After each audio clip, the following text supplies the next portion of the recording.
आज का दिन सबको मालूम है कि क्या है। मैं आज से सबसे पहले ये पैगाम दूंगा आप सबको, खुदावंद यीशु मसीह के आने का मकसद क्या था। वो ये मकसद है कि हम एक दूसरे को माफ करें और दिलो जान से माफ करें, ताकि हमारे घरानों में, हमारे अंदर एक अमन और सुलह और सलामती का पैगाम हो। आज की इबादत का असल में मकसद ये है, आज के कलाम का मकसद ये है, क्योंकि खुदा यीशु मसीह इसलिए आए कि सब लोग जिंदगी पाएं और कसरत की जिंदगी पाएं। और मैं आप सबको इस बात से वाज़ेह करना चाहता हूं कि आज हमने अपने दिलों को पाक करना है, अपने दिलों को साफ करना है। अगर हम अपने दिल साफ नहीं करते तो हमारी इबादत बेफायदा है और यीशु के आने का मकसद भी बेफायदा है। फिर वो कहता है जिससे राजी है वो सुलह, यानी कि खुदा को अगर हम राजी रखते हैं तो फिर हमारे अंदर एक सुलह और सलामती का पैगाम होना चाहिए। आज वक्त है कि हम एक दूसरे को माफ करें। सबसे पहले मैं अपने दिल में कहता हूं कि खुदावंद, मैं अगर किसी के साथ मेरा कोई छोटा मोटा झगड़ा है, कोई नाराजगी है, तो मैं आज से उनको माफ करता हूं और मेरे दिल में उसके लिए इज्जत और एहतराम का हो और मैं दिल से उसको माफ करता हूं। तो मैं चाहूंगा कि आज अभी यहां पर बैठे जितने भी लोग हैं, सब एक दूसरे को माफ करें। हालेलुया। कौन कहता है माफी? सब कहे माफ। एक दूसरे को माफ करना ये सबसे बड़ी बात है। आज माफी का दिन है, आज खुशी का दिन है। हमारे अंदर तभी खुशी होगी जब हम एक दूसरे को माफ करें, अपने दिल से माफ करें और अपने अंदर से तमाम किस्म की लड़ाई, झगड़ा, दंगा फसाद, जो कुछ भी कोई रंजिश है उसको खत्म करें और अमन और सलामती के शहजादे का हुक्म माने। Hallelujah, hallelujah. आज का पैगाम जो है ये लूका की अंजील में दूसरे बाब में से पहली आयत से 20 आयत तक कर पढ़ेंगे। लूका की अंजील उसका 2 बाब उसकी पहली आयत से पढ़ना शुरू करते हैं।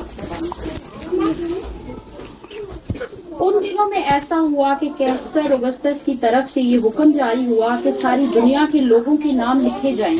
ये पहली इसम नवीसी सूरिया के हाकिम कोरनिस अहद में हुई और सब लोग नाम लिखवाने के लिए अपने शहर को गए।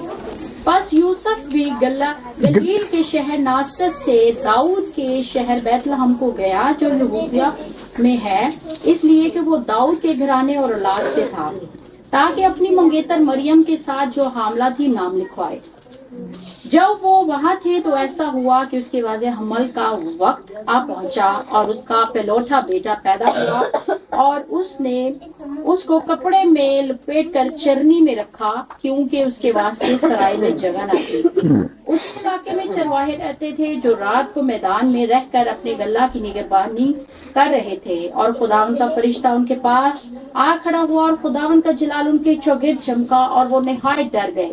मगर फरिश्ता ने उनसे कहा, डरो मत, क्योंकि देखो मैं तुम्हें बड़ी खुशी की बशारत देता हूँ जो तुम्हारी उम्मत के वास्ते होगी कि आज दाऊद के शहर में तुम्हारे लिए एक मुनज्जी पैदा हुआ है, यानी मसीह खुदावन।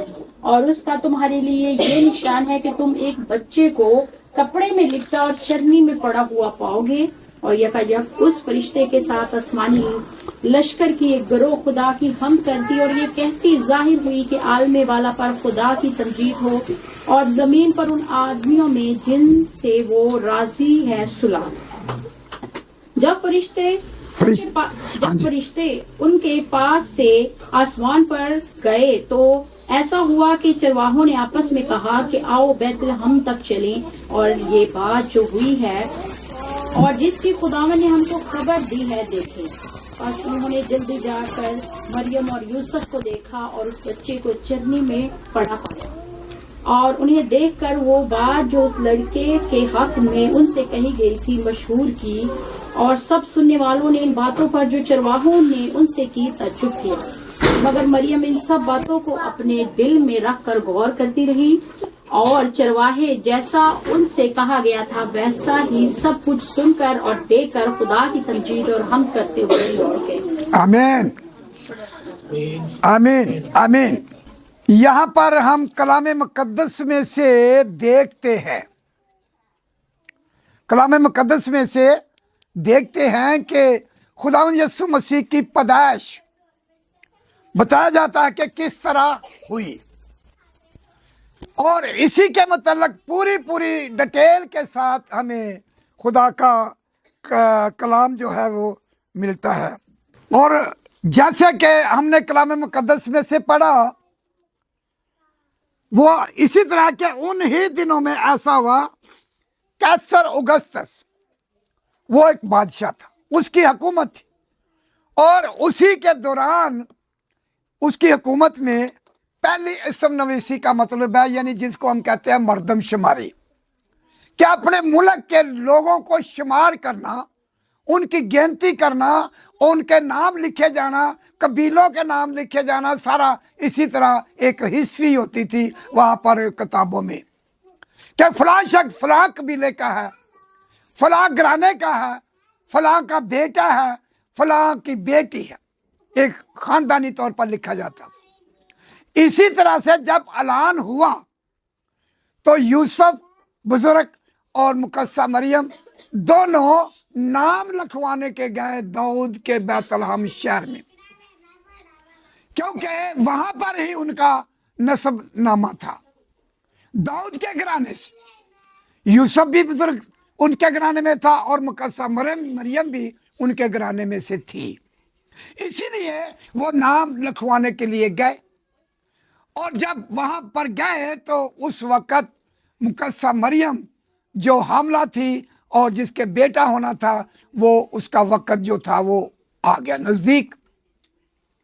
अब वक्त आ गया और बाइबल बयान करती है कि उसके लिए सराय में जगह ना थी। आजकल जैसे हम होटल में चले जाते हैं, वहाँ सराय बने थे लोगों को सहूलत देने के लिए, जो कोई परदेसी मुसाफिर होता था तो वहाँ लेट जाता था, जैसे होटल है। तो सराय में बहुत से लोग थे, वहां उनके लिए जगह नहीं। बात को जरा सोचे क्या देखे, एक बादशाहों का बादशाह, खुदावंदों का खुदा, जो आसमान और जमीन का इख्तियार रखने वाला और दुनिया में आने वाला, दुनिया को निजात देने वाला, दुनिया का मुनज्जी खुदावंद और खुदा का बेटा, खुदा का बेटा, जिसके लिए सराय में जगह नहीं है। गौर करें, ये जो 24 की रात गुजरती है हर साल, ये नहीं कि एक दिन, हर साल ये सबसे सर्द और ठंडी होती है, सर्दी होती है इसमें ज्यादा, और रात भी लंबी होती है।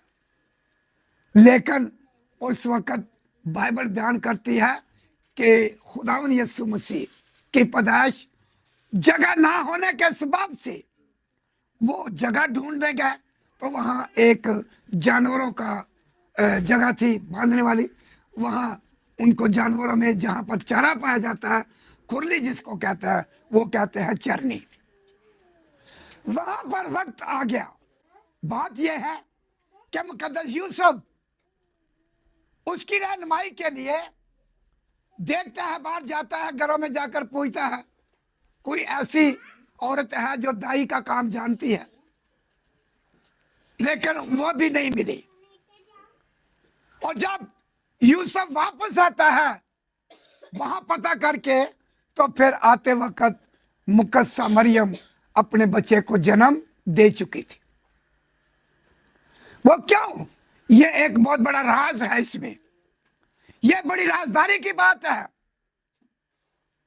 खुदा यीशु मसीह एक नूर था, और नूर की तरह जैसे फरिश्ता ने उसको पैगाम दिया, नूर की तरह उसके पेट में दाखिल हुआ, वो नूर बढ़ता गया, एक बच्चे की शक्ल बनता गया, और जब वो पैदा हुआ तो नूर की तरह पैदा हुआ, इसीलिए उसको किसी ने नहीं देखा कि ये बच्चा एक दाया के तौर पर पैदा हुआ। नहीं, मुकद्दसा मरियम अपने दिल में बहुत कुछ सोचती थी, और इतने में यूसुफ भी आ गया।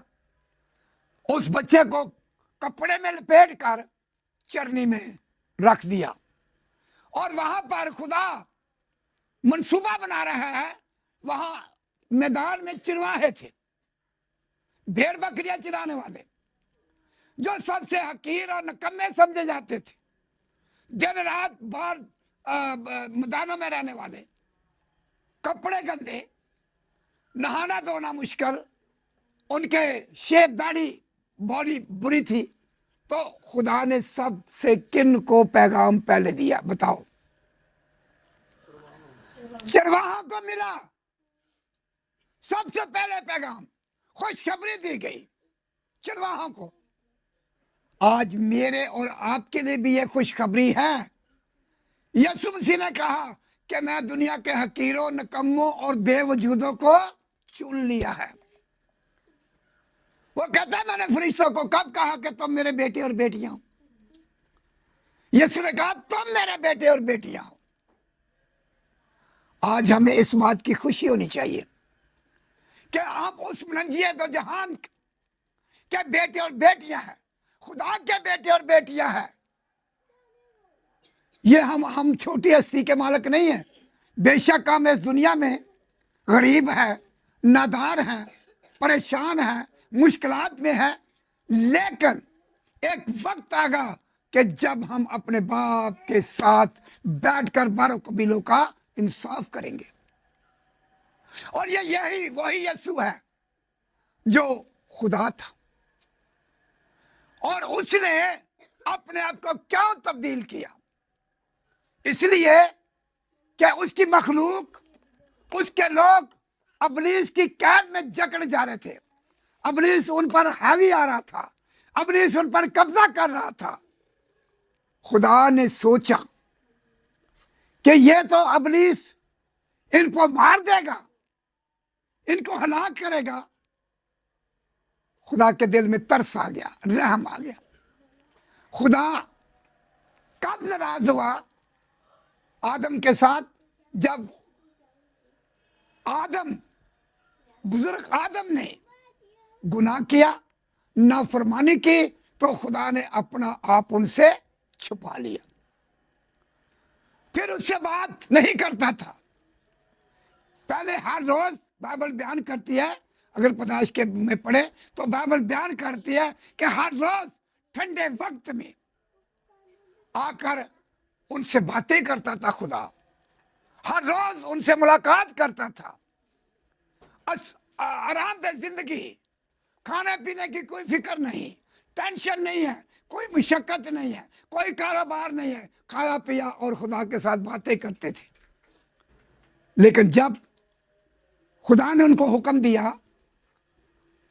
कि सारे बाग का फल बेरोक टोक खा सकते हो, लेकिन ये जो दरमियान का दरख्त है इसका फल तुमने नहीं खाना, अगर खाओगे तो मर जाओगे।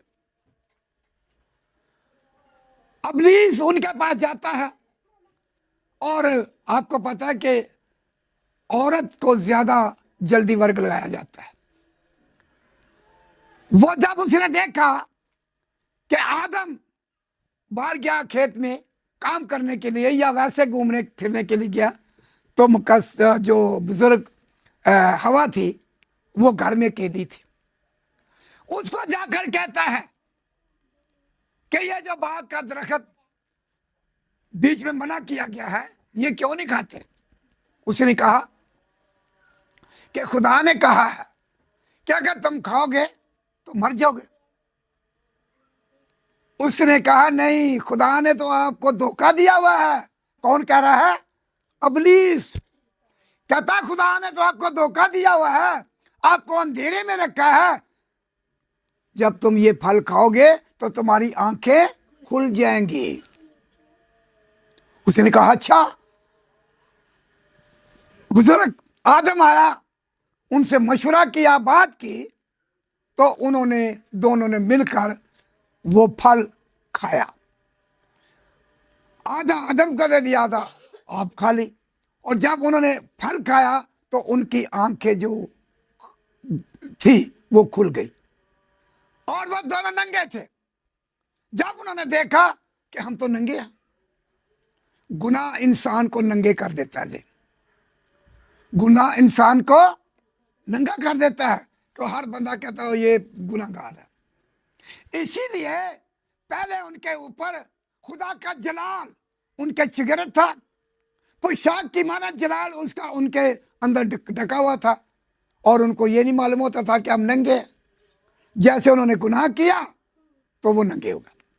इसी तरह इंसान की जिंदगी जब साफ सुथरी है तो उनको किसी किस्म का डर नहीं होता, क्योंकि वो कहता है मैं तो सच्चा हूं, मेरी जिंदगी में कोई ऐसा काम नहीं जिससे मैं मुजरिम ठहरूं। तो जब गुनाह आ जाता है फिर उसकी जिंदगी में खतरात शुरू हो जाते हैं। सो नहीं सकता, चल फिर नहीं सकता, क्योंकि वो कहता है कि मैंने तो गुनाह किया, मैंने तो चोरी की है। खटका रहा था उसके दिल में, अभी ना कल से ही परसों से ही ऐसा ना हो कि मुझे कोई पकड़ ले। मेरे अजीजों, गुनाह इंसान को ज़ाहिर करता है, नंगा कर देता है। जब हमारे अंदर सच्चाई होगी तो कलाम मुकद्दस में यूहन्ना की इंजील में लिखा है कि सच्चाई को अपने ऊपर ले लो तो सच्चाई तुम्हें क्या करेगी? आजाद करेगी। हर काम से, हर मुश्किल से, हर परेशानी से, हर टेंशन से, हर बीमारी से। सच्चाई कौन सी है? ये खुदा का कलाम है। और खुदा का कलाम कौन है? वो है यीशु मसीह, जिसने फरमाया, यूहन्ना की इंजील में पहले बाब की पहली आयत बताती है कि इब्तिदा में कलाम था, कलाम खुदा के साथ था, कलाम मुजस्सम हुआ, फजल और सच्चाई के साथ हमारे दरमियान रहा। हमने उसका ऐसा जलाल देखा जैसे बाप के इकलौते का जलाल। तो यहां पर चरवाहों को खुशखबरी दी। चरवाहों ने क्या किया, इस बात पर गौर करें। चरवाहों ने क्या किया? उन्होंने अपने भेड़ बकरियों की परवाह नहीं की। जो रखवाली करते थे, खतरात में थे, भेड़ियों के सबब से और खाने पकाने वाली चीजों से भेड़ बकरियों को बचाते थे। उन्होंने छोड़कर भेड़ बकरियां सब को छोड़कर तो वहां भाग गए। कहते चला चल कर देखे जो हमें खुशखबरी दी गई है। वो वहां पर चले गए, भेड़ बकरियों का जिक्र ही नहीं, वो कहां गई किधर नहीं की। हम क्या करते हैं जब हमें खुशखबरी का पैगाम मिलता है, चर्च जाना है, इबादत करनी है, तो हम काम को ज्यादा तरजीह देते हैं। उन्होंने सब कुछ छोड़कर वो भाग गए बैतलहम को। जैसा निशान फरिश्ता ने उनको दिया था वैसा ही निशान उन्होंने वहां जाकर पाया। निशान क्या था? कि तुम उसको कपड़े में लिपटा और चरनी में पड़ा हुआ पाओगे। जैसे ही गए तो उन्होंने देखा। मजूसी निकलते हैं, उनको पता नहीं। मजूसी जो थे बादशाह थे, और पेशन गोई थी कि तुम्हारे शहर में एक मुनज्जी पैदा होगा। वो इसकी तलाश में थे, क्योंकि उस वक्त इल्म नजूम था, नजूमी बताते थे। तो नजूम के मुताबिक वो अपने घर से निकले थे सोना, मुर और लबान लेकर। सोना बादशाह को ज़ाहिर करता है, मुर जो है वो मुर्दे पर जब डालते हैं तो बदबू करते हैं, लुबान एक खुशबू है।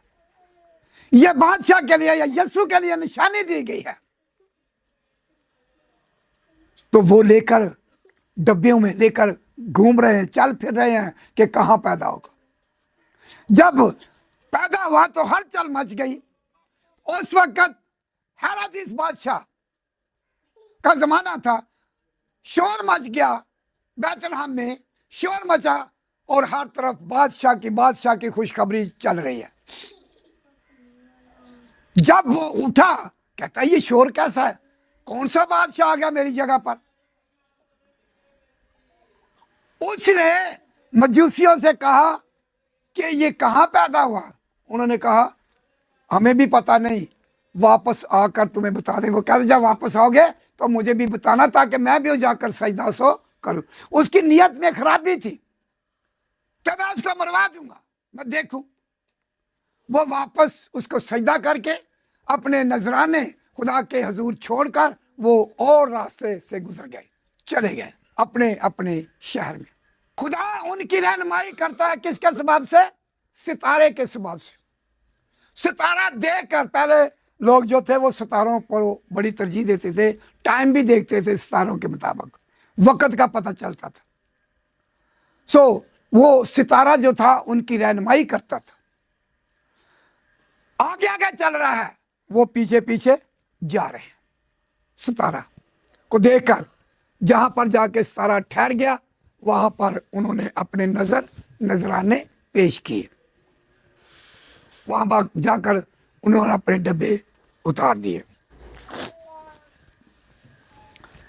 बाइबल बयान करती है कि वो दूसरे रास्ते को चले गए, तो हेरोदेस जो था उसने क्या किया? उसने हुक्म दे दिया कि एक दिन से लेकर 2-2 साल के बच्चे तक मरवा दो। उन्होंने कत्ल करवा दिया, ताकि उसमें यीशु जो था बादशाह था, उस वक्त नाम नहीं रखा गया नाम बाद में, लेकिन उस वक्त वो कहता कि बच्चा भी उसमें के बीच में मर जाए। और खुदा ने पहले ही मुकद्दस यूसुफ, मुकद्दसा मरियम को आगाही कर दी कि तू इस बच्चे को लेकर यहां से निकल जा। और वो वहां से चले गए, बच्चा वो बच गया। मिस्र में गए थे, हालांकि मिस्र भी फरौनियत का था। वहां पर गए, वहां पर जवान हुआ। फिर जब खुदा ने उनको ख्वाब में दिखाई देकर कहा कि आप अपने बच्चे को लेकर वापस चला जा, और फिर वापस आए तो उन्होंने उनकी रहबरी की और उनको तालीम से नवाजा। इसी तरह से जब वह कदम कदामत में बढ़ता गया, तो खुदावंद यीशु मसीह अपने मुजज़ात करता रहा। कहाँ तक बाइबल में ऐसा जिक्र नहीं है, अगर है थोड़ा सा, तो वहाँ पर बाइबल बयान करती है कि मुकद्दसा मरियम पर जब लोग उठे, आवाज़ें उठाने लगे कि तूने ये बच्चा पैदा कैसे किया, तो कहती मुझे नहीं पता, इससे पूछो। बच्चे से सवाल करते हैं तो बच्चा बोलकर उनको जवाब देता है। वो कौन है? खुदावंद यीशु अल मसीह। यीशु मसीह के तमाम खतरात पैदा होते ही शुरू हो गए थे, उसकी दुश्मनी पैदा होते ही शुरू हो गई थी, जो आज तक चल रही है। और किसके लिए? मेरे और आपकी खातिर उसने अपनी जान का फिदिया दिया, अपनी जान को खतरे में डाल दिया, आसमान को छोड़कर जमीन पर आ गया, जमीनी जिंदगी अख्तियार की। जो साफ और शफाफ रहने वाला था, वो जमीन पर आकर गर्द गरूद में रहता था, मिट्टी में रहता था। जो आसमानी खुराक खाता था, वो जमीन पर आकर जमीनी खुराक खाता रहा, मेरे और आपके दरमियान रहा। आज हम इस बात की कदर नहीं करते, हम सिर्फ ये जानते हैं कि जी बस ठीक है, यीशु है। अगर उसकी हिस्ट्री को जाने तो फिर पता चलता है कि यीशु ने मेरे लिए क्या क्या किया है और मैं क्या कर रहा हूं, मैं उसको क्या अजर दे रहा हूं। मेरे अजीजों, ऐसी इबादतें जो हम कर रहे हैं, ये हमें बचा नहीं सकेंगी जब तक हम दिलो जान से उसके कलाम मुकद्दस पर अमल पैरा नहीं होते। कलाम पर अमल करना है, उसकी बातों पर अमल करना है, अपने घरों में, अपने भाइयों में, बहनों में, रिश्तेदारों में और लोगों तक उसकी खुशखबरी पहुंचानी है कि मेरे यीशु ने आकर ये काम किया। और ये सुना, जब खुदा नाराज हो गया आदम से, तो उसने अपना मुंह छुपा लिया, अपना आप छुपा लिया। बाइबल में इसमें बयान करते हैं इब्रानियों के खत में कि खुदा को कब किसी ने देखा? अगर देखा है तो उसने बेटे के वसीले से देखा। खुदा ने अपने आप को एक बच्चे की सूरत में, जो कलमा था, जो कलमतुल्लाह था, उसने ये कलमा जो बाइबल में लिखा है, यही एक जिस्म अख्तियार करता है, ये एक जिस्म अख्तियार करता है। और एक बच्चे की सूरत में उसने मुकद्दसा मरियम को चुना। वो एक पाक और मुकद्दस हस्ती थी, दिन रात खुदा के साथ चलती थी, दिन रात वो हैकल में जाती थी और दिन रात खुदा से डरती और कांपती थी और अपने आप को उसने पाकीज़ा हालत में रखा हुआ था। तो खुदा ने पूरी दुनिया से उस मुकद्दसा मरियम को चुना जो पाक और पवित्र थी। इसी तरह से खुदा ने एक मंसूबा अपने अंदर बनाया कि इब्लीस जो है, शैतान जो है, वो तो इस कौम को मार देगा। उसने अपने आप को तब्दील किया, एक बच्चे की सूरत में उसने एक जन्म लिया और जमीन पर आ गया।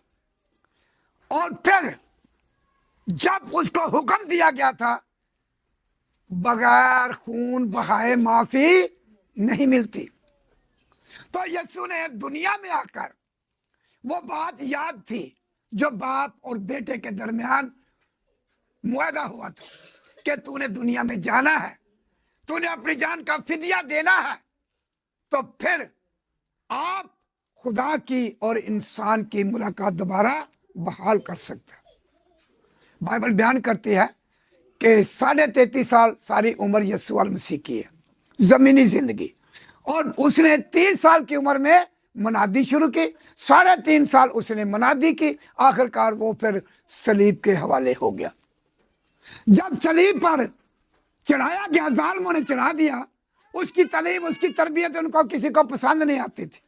जो बातें यीशु करता था वो उनको पसंद नहीं आते थे, क्योंकि उस वक्त के फकीर और फरीसी और शरा के आलम अपनी बातें मनाते थे, यीशु की बात को नहीं मानते थे। उसके दुश्मन बन गए और उन्होंने जो उसके साथ होना था वो तो होना ही है। लेकिन उन्होंने क्या किया, यहां तक फैसला कर लिया कि सलीब पर लटकाया जाए, सलीब पर लटकाया जाए। तो जब सलीब पर लटकाया गया तो उसने जब जान दी, गौर से सुने मेरी तरफ, उसने जब अपनी जान दे दी तो क्या कहता, अब तमाम हुआ, और उसने अपना दम दे दिया। जैसे ही दम दिया तो उसी तरह से हैकल का पर्दा जो था वो फट गया। जो इंसान के और खुदा के दरमियान पर्दा था वो फट गया और 2 टुकड़े हो गया। उस वक्त खुदा की और इंसान की सुलह हो गई। यीशु आज मेरे लिए और आप सब के लिए अचानक नहीं, कि मैं इसलिए आया हूं कि सब लोग जिंदगी पाए, और कैसे पाए, कसरत की जिंदगी पाए, सब लोग। और कसरत की जिंदगी पाने से खुदा ने हमें वादा किया। कैसे पा सकते हैं कसरत की जिंदगी? इंसान सिर्फ रोटी से जीता ना रहेगा, बल्कि हर उस बात से जो खुदा के मुंह से क्या निकला है, खुदा का कलाम है। ये जो हमें जिंदगी देता है, ये हमें तसल्ली देता है। तो मेरे अजीजों, यीशु मसीह पैदा हुए, चरनी में पैदा हुआ, नूर उसके चुगिरद था, फरिश्ते उसकी हमद सना करते हुए आलम बाला पर कैसे नारे लग रहे हैं, जोर से बोले, होशना होशना होशना के नारे लग रहे हैं। कौन नारे लगा रहे हैं? फरिश्ते खुशी मना रहे हैं। ना के आसमान पर, जमीन पर भी दुनिया खुशी मना रही है। हम इस बात का शुक्र अदा करें कि जिसने हमें आकर शैतान की कैद से, इब्लीस के चुंगल से, इब्लीस के मंसूबा से हमें छिड़ाया है, ताकि हम जिंदगी पाए और कसरत की पाए। यीशु मसीह ने बड़े दावा किया कि जो कोई मुझ पर ईमान लाएगा हलाक ना होगा, बल्कि हमेशा की जिंदगी पाएगा। अगर हमने हमेशा की जिंदगी पानी है तो हमें यीशु के पास आना, क्योंकि यीशु के पास हमेशा की जिंदगी है। खुदा आप सबको बरकत दे और आप इस बात को समझ जाएं कि यीशु मसीह पैदा हुआ, किस लिए हुआ, क्यों हुआ और किसके लिए हुआ, ताकि हम इस मकसद को जाने और पहचाने। मेरी तरफ से आप सबको बड़ा दिन मुबारक हो। Hallelujah, hallelujah. कितने लोगों ने कलाम के वसीला से बरकत पाई और यीशु की पैदाइश के बारे तो सारा दिन लगा रहे, तो ये ख़त्म नहीं होता। ये अगर चंद बातें ऐसी होती हैं जो समझने की होती हैं। यीशु मसीह पैदा हो गया, आज पूरी दुनिया में इस बात का चर्चा है। वाद बड़ा दिन है, यीशु मसीह की ईद है, जो एक ही दिन में पूरी दुनिया में मनाई जाती है। आज पूरी दुनिया में जश्न हो रहे हैं, ईद मनाई जाती है, हम भी ईद मनाएं। और खुशी इसी बात में है। मैं फिर यह कहूँगा कि हम एक दूसरे को माफ़ करें और यीशु का हुक्म माने। खुदावंद आप सबको बरकत दे और सलामती अता करे। आमीन, आमीन।